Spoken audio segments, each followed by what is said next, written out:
झुग्गियों से उठकर global supply chain का दिग्गज बनने तक, आज हम एक ऐसे शख्स की कहानी में उतरने वाले हैं जो एआई की दुनिया को एक बिल्कुल नई और साहसिक नज़र से देखता है।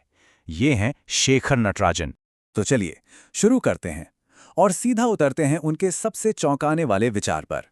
एक ऐसा विचार जो आज एआई को लेकर चल रही इस होड़ पर एक बहुत बड़ा सवालिया निशान लगाता है।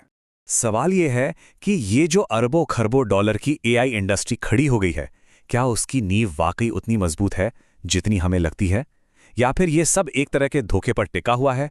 तो शेखर नटराजन का असल में कहना क्या है? वो एआई बूम के पीछे के फाइनेंशियल स्ट्रक्चर पर एक बहुत बड़ा सवाल खड़ा कर रहे हैं। उनके मुताबिक ये एक सर्कुलर मनी लूप है। मतलब एक बड़ी कंपनी छोटे स्टार्टअप्स में पैसा लगाती है और फिर उन्हीं स्टार्टअप्स को अपने ही महंगे प्रोडक्ट्स जैसे कि जीपीयूज खरीदने के लिए कहती है। तो पैसा बस एक ही सिस्टम के अंदर घूमता रहता है। और यहीं पर असल बात आती है। पूरी इंडस्ट्री ने बस ये मान लिया है कि हर प्रॉब्लम का एक ही जवाब है, एक महंगा पावरफुल जीपीयू।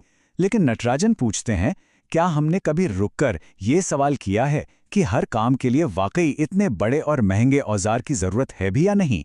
वो इसे एक बहुत ही कमाल के सिंपल से उदाहरण से समझाते हैं। जरा सोचिए, आपको एक चाय का कप शहर के एक कोने से दूसरे कोने भेजना है, तो क्या करेंगे? क्या आप उसके लिए एक हवाई जहाज बुक करेंगे? नहीं ना, मजाक लगेगा। नटराजन का तर्क यही है, हर काम के लिए सबसे तेज और सबसे महंगी तकनीक की जरूरत नहीं होती। कहीं ऐसा तो नहीं कि हम हर समस्या के लिए गलत औजार का इस्तेमाल कर रहे हैं? तो आखिर कौन है ये इंसान जिसकी सोच इतनी अलग है? इनके ये विचार आते कहां से हैं? चलिए अब थोड़ा पीछे चलते हैं और उनकी कहानी को समझते हैं जिसने उनकी इस असाधारण सोच को बनाया है। ये नंबर देखिए, 175 रुपए, सिर्फ 175 रुपए। ये उनके पिता की महीने की सैलरी थी, जिससे एक कमरे के छोटे से घर में 8 लोगों का परिवार पलता था। ये वो माहौल था जिसमें शेखर नटराजन बड़े हुए। उनके लिए ना गरीबी का मतलब सिर्फ खाली पेट सोना नहीं था।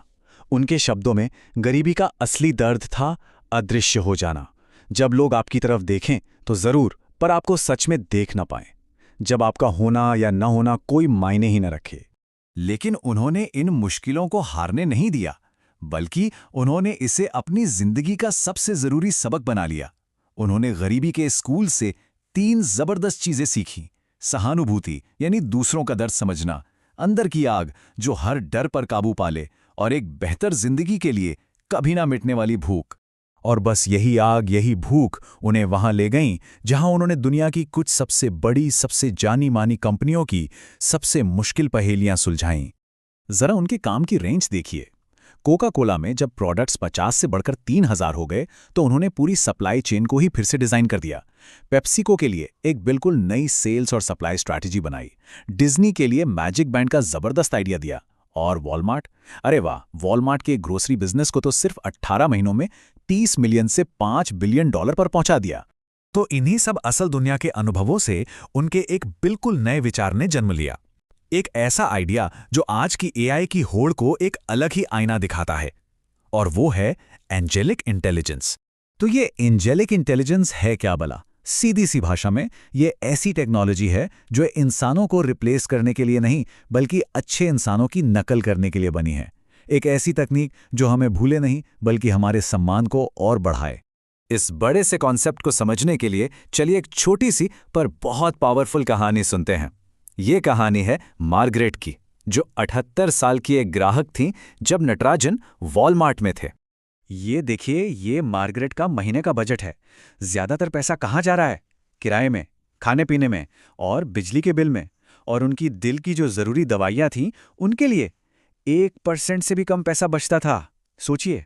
और यहीं पर पूरा खेल बदल जाता है। एक नॉर्मल कंप्यूटर सिस्टम मार्गरेट को कैसे देखेगा? बस एक डेटा पॉइंट की तरह, एक हाई रिस्क क्लाइंट जो बार बार अस्पताल जाती है।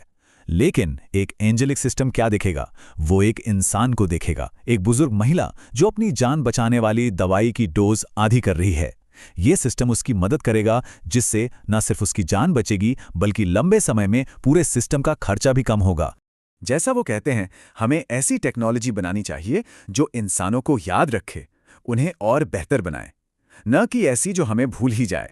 तो उनकी इस पूरी जबरदस्त कहानी और सोच से हम अपने लिए क्या सीख सकते हैं।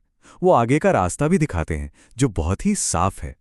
उनके 3 बहुत ही सिंपल नियम हैं। पहला, डिजिटल दुनिया में पीछे मत रहिए, उसे समझिए और उसमें मजबूत बनिए।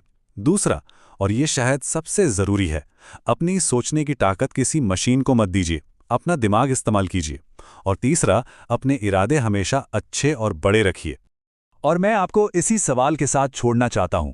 जरा सोचिए, अगर हमारी टेक्नोलॉजी डेटा के पीछे छुपे हुए इंसान को देख पाती, तो हम इस दुनिया की कितनी बड़ी-बड़ी समस्याओं को सच में जड़ से हल कर सकते थे।